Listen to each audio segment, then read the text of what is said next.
What we saw here today was an effort to terrorize. This clearly is an act of terror attempting to undermine our free press and leaders of this country through acts of violence. I want to make very clear that the people of New York City will not be intimidated, that we are going to go about our lives undeterred, because the very concept of terrorism is to change us, and we will not allow that to happen. You cannot be terrorized if you refuse to allow the terrorists to win. People of this city have shown time and again that they stand up in the face of these efforts to intimidate.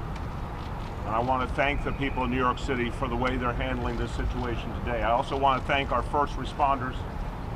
Commissioner, to you and all the men and women of the NYPD, thank you for your extraordinary efforts today. To FDNY, Office of Emergency Management, our state partners, our federal partners, everyone worked swiftly to address this situation and contain it.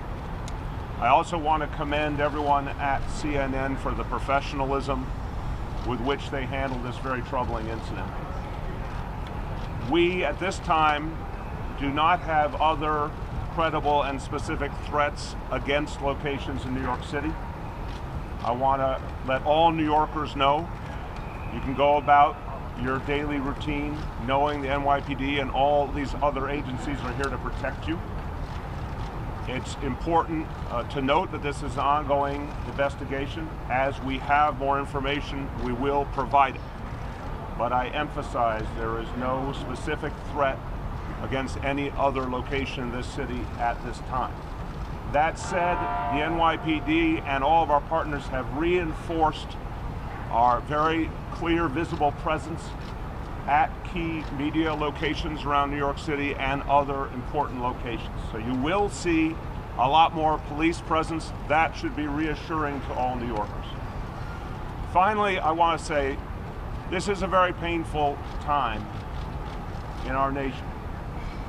It's a time when people are feeling a lot of hatred in the air. And incidents like this exacerbate that pain and exacerbate that fear. We cannot let the acts of a very few change who we are.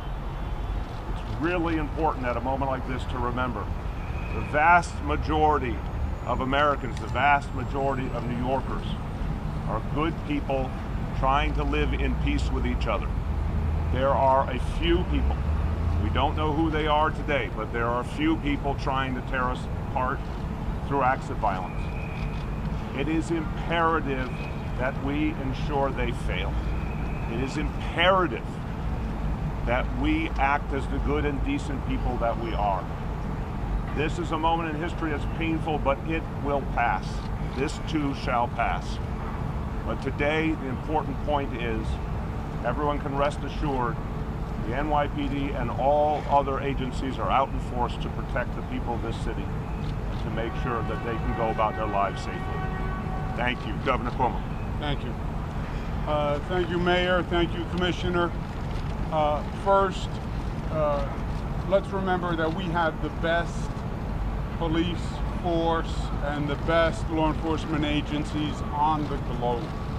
And we want to thank the NYPD and the state police and the FBI and the Joint Terrorism Task Force, the Secret Service, all who have worked seamlessly together and are coordinated.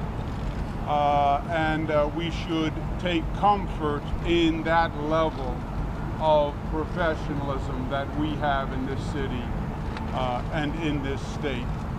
As everyone is aware, there have been a number of packages that have been received. Last night, there was the Secret Service detected a package at the residence of President Clinton and Hillary Rodham Clinton. They notified the state police and the NYPD. We personally checked on the president's residence in Chappaqua at about 4:30 this morning, and everything was fine there. This morning, obviously, we have the CNN package, And I want to echo the professionalism with which CNN has handled the situation and the cooperation that they brought to the situation. So I would like to thank them for that. This is the world we live in. Terrorism, the attempt to spread fear, is the world that we live in. It is heightened lately. The mayor is exactly right. There are more tensions than usual, but this is the world we live in. Also, a little perspective. The first terrorist attack in New York City was 1993, 25 years ago, was the bombing of the World Trade Center. So in some ways, this is nothing new. We have lived with this for a long time. Actually, my father was governor at that time. This has been a circumstance of being who we are and where we are. We are New York, and we are an international icon, and for some we're an international target. Terrorism only works if you let it work. What they are trying to do is scare us and destabilize us, and we will not allow that to happen. We are New Yorkers, we are smart, we are tough, we are resilient, and we will not allow these terrorist thugs to change the way we live our lives. They fail unless we allow them to win, and we will not allow them to win. Now, as the commissioner said, you'll see increased police presence from the NYPD, from the state police, from the MTA police, from the Port Authority police. You shouldn't be alarmed. There'll be more police on subways, more police on the streets, more police at crossings. As the mayor said, that's not because we know any specific threat. It is just a precaution because we are smart and because we have the best talent on the globe when it comes to this. So we will take every precaution we can, but we will not let terrorism win. Not today, not ever. Thank you. Can you talk about how concerned you are about the seeming political connection between these targets, people who have been criticized by the president? Well, take a look at who's being targeted here right now, and that's why we're doing this proactively. We're reaching out to people throughout the city, checking with the people that do their security and making sure that their mail rooms follow proper protocol. So it is of concern to us, and that's how come we're reaching out to the right people. Could yes. you describe? Hold on. Mayor and Governor, earlier this week, the president commended a now sitting congressman for assaulting a journalist. There's been all sorts of threats to journalists and shootings earlier this year. Do you have a particular message to President Trump in light of what happened at CNN and to critics like John Brennan and like Hillary Clinton? Look, I'm just going to say something broad, because at a time where there's a lot of hatred and division, it does not make sense to exacerbate it. Let's just say this to all public officials of all partisan affiliations. Don't encourage violence. Don't encourage hatred. Don't encourage attacks on media. You could disagree, but you have to show respect for people and air your disagreements peacefully. So unfortunately, this atmosphere of hatred is contributing to the choices people are making to turn to violence. There's no question about it. And the way to stop that is to turn back the other way, to bring down the temperature, to end any messages about the use of violence against people we disagree with. And that has to start at the top.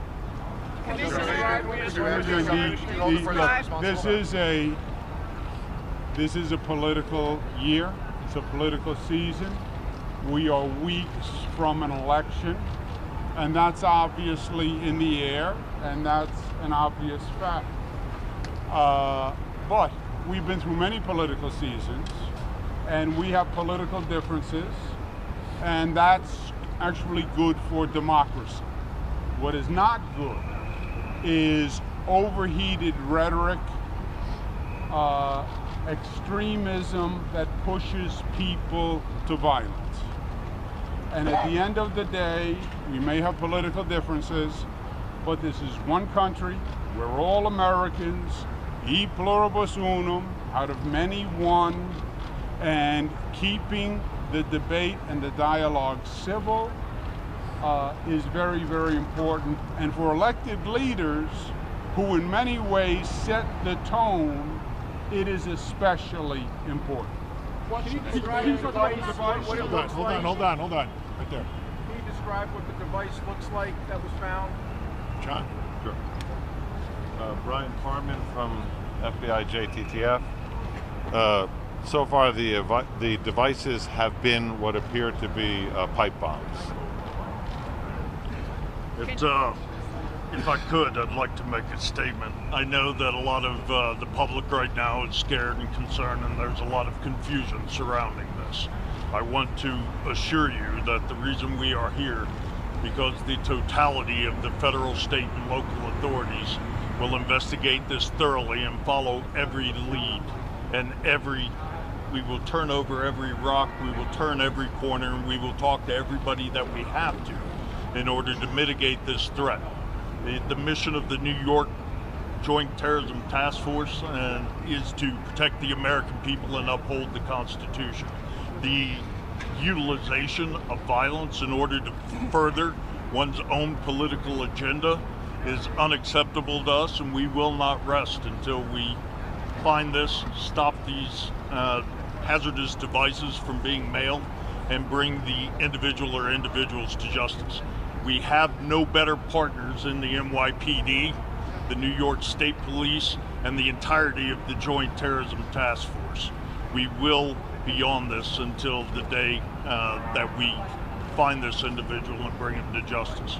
I'd like to thank NYPD and our partners on the task force, as well as the United States Secret Service, as well as the U.S. Capitol Police, as well as the Westchester County authorities for the cooperation and collaboration that we have thus far. With that, I'll turn it back over for questions. Mayor de Blasio, you mentioned that Mayor de Blasio. Hold on a second. As you've heard, there is a number of devices, and there's a pattern apparently for the number of devices. We wouldn't be at all surprised if more devices show up.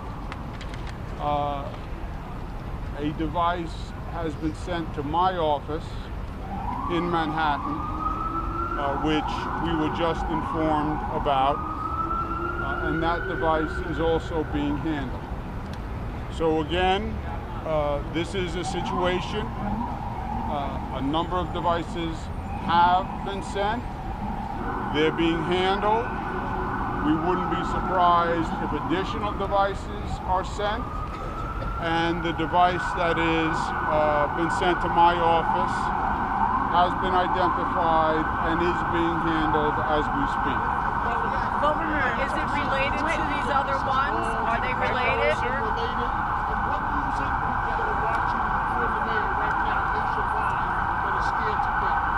Well, terrorism related, right? Terrorism is an attempt to strike terror, an attempt to strike fear. Obviously, these devices are an attempt to strike fear, hence terrorism. Are they domestic? Are they international? These are all questions that would have to be handled by the investigation. But yes, it was a terrorist attempt. It was a terrorist attack. And as you said, what's the intent? To strike fear. And when they strike fear, they win. That's when they are effective. Who controls that? We control that.